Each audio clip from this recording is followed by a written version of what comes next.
श्रीराम श्रीराम श्रीरामचन्द्र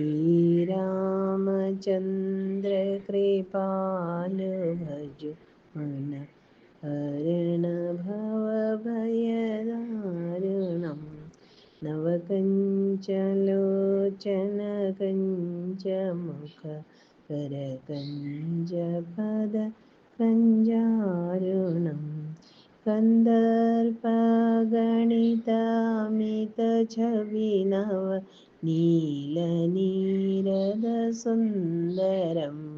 पटपीतमानवतडितरुचिषु नौमि जनकसुतावरु भजुदीनबन्धु दिनेश दानव दैत्यवंशनिकन्दनं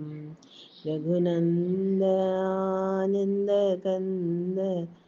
कुशलचन्द दशरथनन्दनं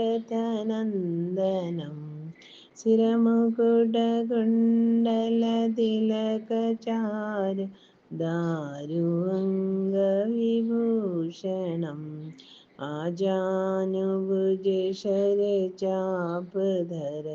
सङ्ग्रामजितखरदूषणम् इति वदति तुलसीदास शङ्कर शेषमुनिमनरञ्जनं मम हृदयकञ्जनिवासु कुरु कामादिखलदलगञ्जनम् मनुजाहिराज्यमिलिह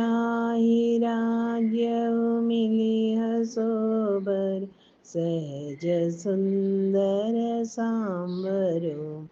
करुणानिधान सुजानशील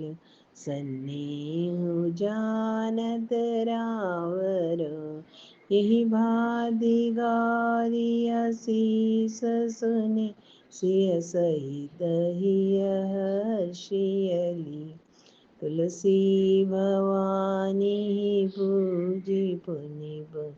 मुदित मन मंदिर चली श्री राम श्री राम श्री राम श्री